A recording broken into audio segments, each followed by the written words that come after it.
Morning market makers. Van away just thought I'd come out with another round of news, and I think we've got to start with the biggest news of the day, which is that overnight we've hit 10,000 YouTube subscribers. If you haven't already, and I can't believe you haven't, please go over, subscribe to our channel, hit the alert button. It really helps with the YouTube algorithm and sort of raises awareness of our platform. But from just humble beginnings of 5 disenfranchised individuals leaving a Telegram group, we're now at 10,000 subscribers, a thriving Discord community. So the biggest news of the day is hitting the big 10k. Next on the news stories, something we're going to have to watch out for is overnight the Bitcoin.org website was hacked. Now this was the Satoshi website. It's been around for a very long time, never really changed format, and overnight post went up. Quickly show you what the post looked like as it's now been taken down. Basically saying it wants to reward the community, send your Bitcoin to this address and they'll double it. You know, it couldn't be a clearer scam. Unfortunately, thousands and thousands of people fell for this as they took Bitcoin.org as being a legitimate site. They saw this and the website's now down, but unfortunately it managed to take a few people with it. Just have your wits about you. But that was some news that broke overnight. The community seemed to have acted fast. Bitcoin.org's gone down, but unfortunately some poor souls out there have now lost their coins forever. NFTs. I miss the NFT train personally. Couldn't believe the bubble that it was in earlier in the year. I do think long-term NFTs have futures in stuff like the music, cinema, sports, in terms of being able to stamp a certificate of authenticity on everything that they do.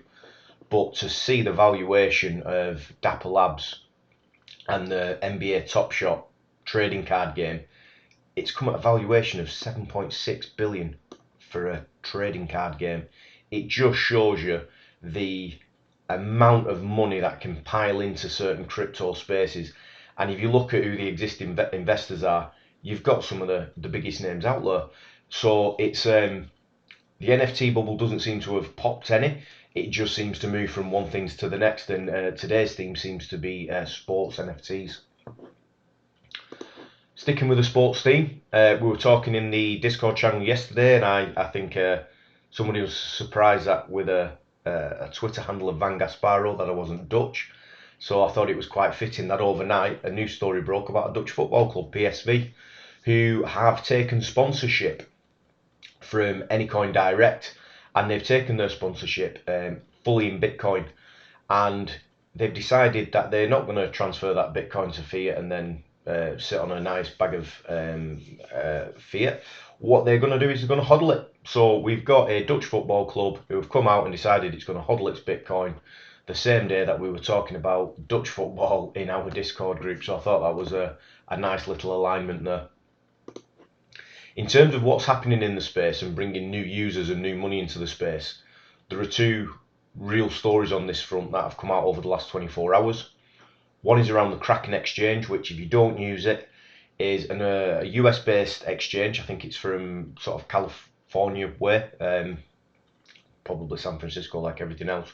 But it's actually one of the largest exchanges in Europe, and it's very well trusted. It's not as user friendly as some of the other exchanges.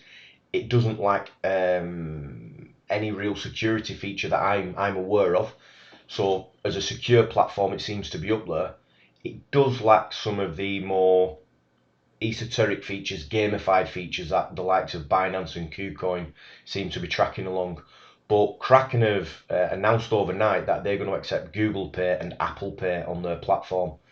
On-ramping and off-ramping your hard-earned fiat from these platforms is one of the most difficult things to sort of get to grips with.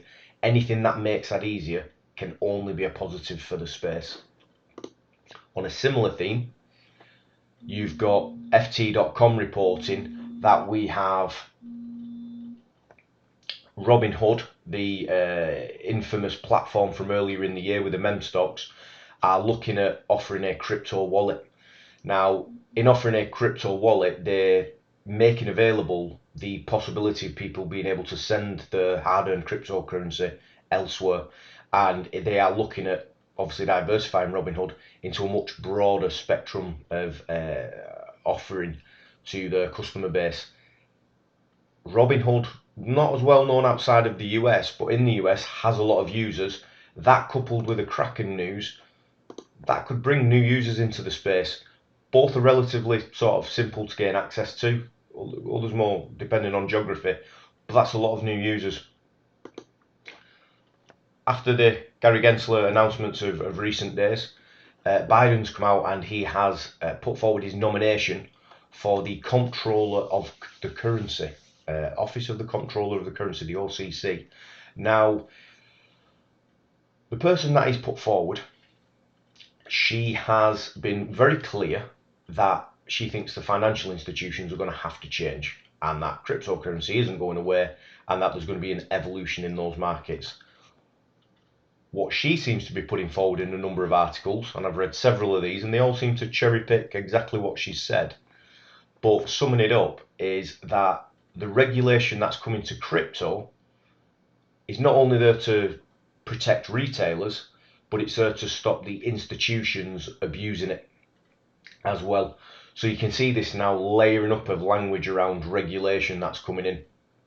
However, what seems to have happened here is they seem to be trying to get somebody in here who is open to the idea of cryptocurrency and the impact it can have, whereas Gary Gensler just seems to have gone for a total I want to regulate the hell out of it type approach. So we're seeing more out of the US around regulation, and as we know, US being a large dominant market, that is going to influence things.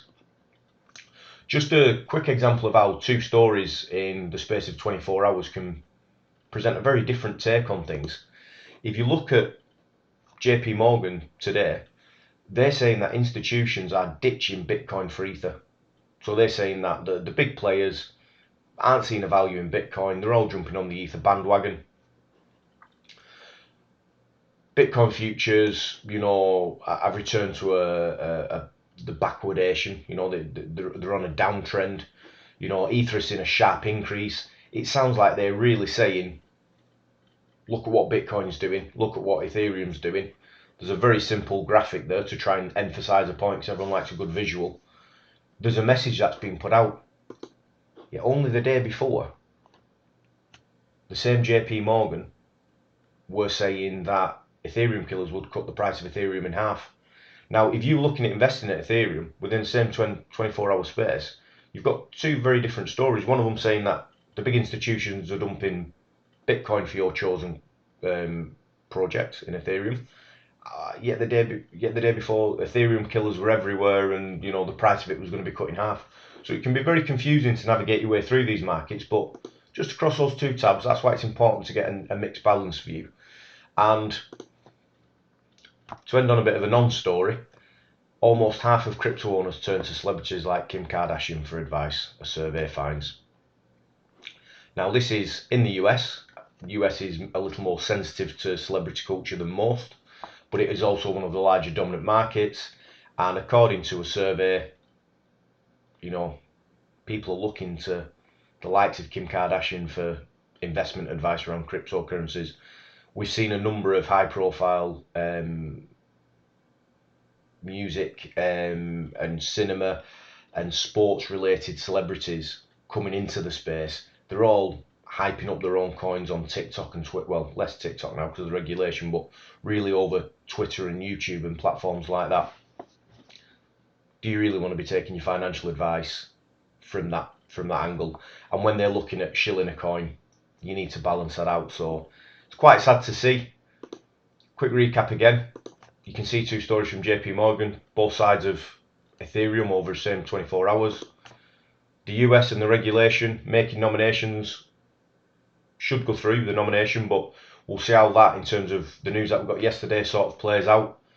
News that I think is quite bullish around Robinhood and Kraken and getting new users onto the platform. I like that. NFT startups, I still can't believe the amount of money that's piling into NFT based activities. As always, please watch out for scams. We've got a lot of scammers on our own Twitter. They've crept into our Discord. We're trying to keep on top of that. But something as blatant as this is clearly a scam. And then I'm going to end on the big news again that we started with. 10,000 subs. Big thank you from me, Brendan, and the rest of the team at Market Makers for helping us get there. And we'll have more news tomorrow.